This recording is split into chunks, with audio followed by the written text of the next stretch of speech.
Исполняющий обязанности президента Турагаджу Кенеша Талант Мамытов встретился с вице-премьер-министром страны Эльвирой Сурабалдиевой.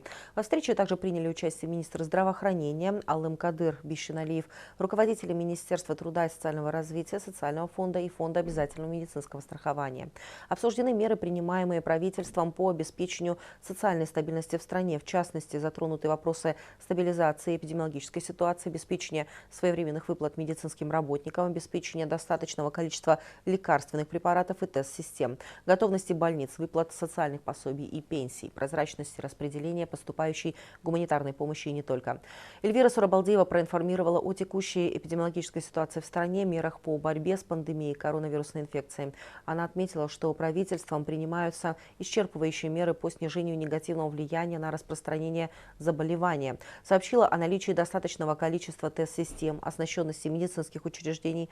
Кроме того, вице-премьер-министр представила информацию о текущей ситуации и принимаемых мерах по обеспечению социальной стабильности в стране.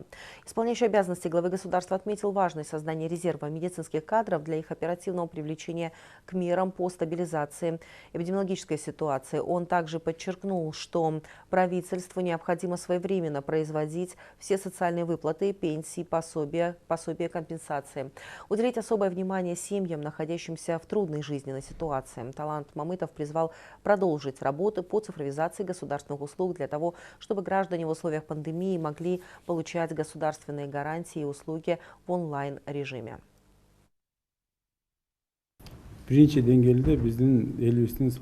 сложившейся ситуации первоочередное внимание должно быть уделено выполнению всех социальных обязательств государства, особенно в системе здравоохранения. Необходимо усилить работу по предотвращению распространения коронавирусной инфекции на территории страны и обеспечить своевременное финансирование работ, направленных на борьбу с пандемией. Важно оказать максимальную поддержку медицинским работникам, обеспечить их всеми необходимыми медицинскими средствами, а также обеспечить достаточный запас лекарственных средств во избежание дефицита отдельных препаратов и недопущения ценовой спекуляции.